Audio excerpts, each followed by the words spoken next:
So I'm having a chat with Courtney Act. How are you? Hello, I'm good. How are you? Yeah, not too bad. Thanks so much for having a chat. I think first things first is to kick off with a release of some new music that you put out into the world on Friday. What can you tell us about the music that's come out? Correct. I released a little bit of an EP with 3 songs on it. The first one's called One Tonight, then Heteroflexible, and then Fluid. And it's called Fluid because it's from my live show, Fluid. And I wrote a whole album of music to tour live around the world in 2020, which has been postponed to 2021. But I thought I'd release some of the music now. Yeah, absolutely. And as you've said, it's part of your tour, and you've done a tour before. So what can people expect from your tour next year? Well, this tour is exciting because all the music is original. There's a live band, and I'm going to be all around the UK and Europe. It's called Fluid, the show, and it's all about my experiences of living life on the gender divide and examining the fluidity of sexuality and identity and all of that sort of stuff, but in like a fun, sequined, cabaret sort of way. Yeah, excellent. And you started off kind of in your music career back in 2004 on Australian Idol, then took a bit of a break. But since kind of the turn of the decade in 2010, that's when you started to release new music. So what can you tell us about your time since it all began through until now, musically? Well, I didn't take a break after Idol. It's just nobody cared. So I was still trying, but basically I've always loved music. I've always loved songwriting, and I've always loved performing. And over the years I've sort of written all sorts of stuff for all sorts of reasons. But this time, writing an album for a live show was really different because it was all about storytelling. And I started off just sort of writing some songs of some of the most prominent stories that were in my head, and then I went back and sort of had a look at them objectively and saw how they all went together and filled in all the blanks. So I think these songs are a lot more personal. They're a lot more, they're pop songs, but they're sort of a bit more singer-songwritery in places, which I really love. Yeah, excellent. And you kind of came more into the more prominent scene across the world on RuPaul's Drag Race. What was it like being on that sort of a show, and especially how big it's got now? Drag Race is massive now. You cannot swing a cat without hitting some iteration of the Drag Race franchise.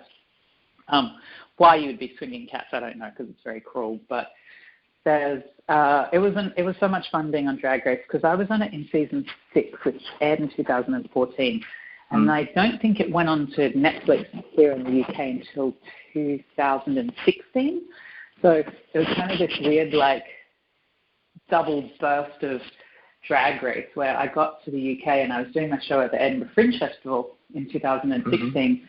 And all these people were like, oh, we just watched you on Drag Race. And I was so confused. And then, that's when I found out it had just been added to Netflix and was becoming even more popular here. And now, of course, there's the Drag Race UK on the BBC 3, which is such a fabulous version of the show. And, it was a pretty fun show.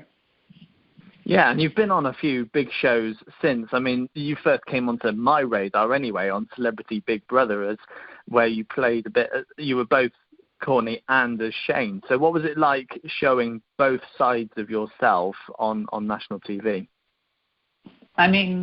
I loved Celebrity Big Brother. It was so much fun. I think I had all of the ingredients because I didn't get too dreadfully bored as a lot of other housemates did. And I just loved my friendship with Andrew Brady, my, what's the right word? Rivalry sounds a bit harsh, but my interactions with Anne Widdecombe, being a very conservative politician who, in 23 years of Parliament had voted against every single piece of pro-LGBT legislation that ever came before her. That's just what immediately affected me.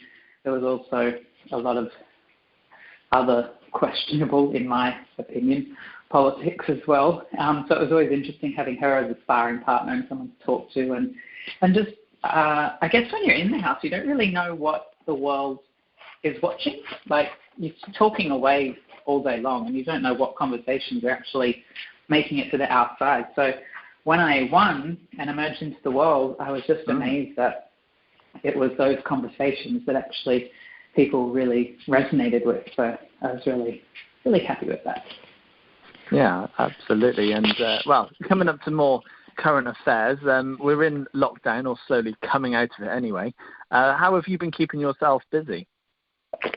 Are we slowly coming out of it? Who knows? I'd like to think we are.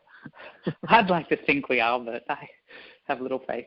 How have I been keeping myself busy? I have been writing a book, which I was meant to be doing at this time anyway.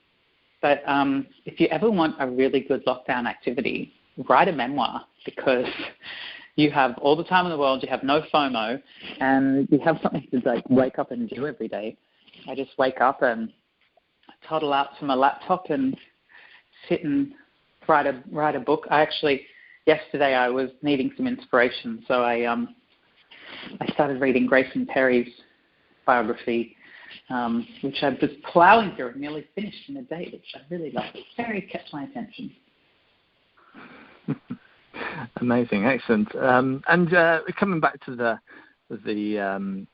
TV that you do, you're kind of more kind of programs now, one-offs. You've done Come Dine With Me, and you've done the series of Dancing with the Stars back in your hometown, and you even aired on Neighbours this year. Are you hoping to do more, and is there things in the pipeline for the year ahead and maybe next year?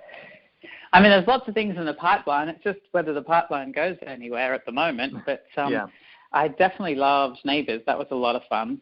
And the cool thing is that Australia has sort of returned to normal, sort of, not completely normal, a new kind of normal. And so I feel like if all else fails, my backup plan is to go and head to Ramsay Street and become a permanent cast member. Amazing. I'm sure the world would love to see that. I would love to see that. It's a pretty good backup plan. Yeah, most definitely. Well, Courtney, it's been great having a chat with you. Thanks for chatting to me.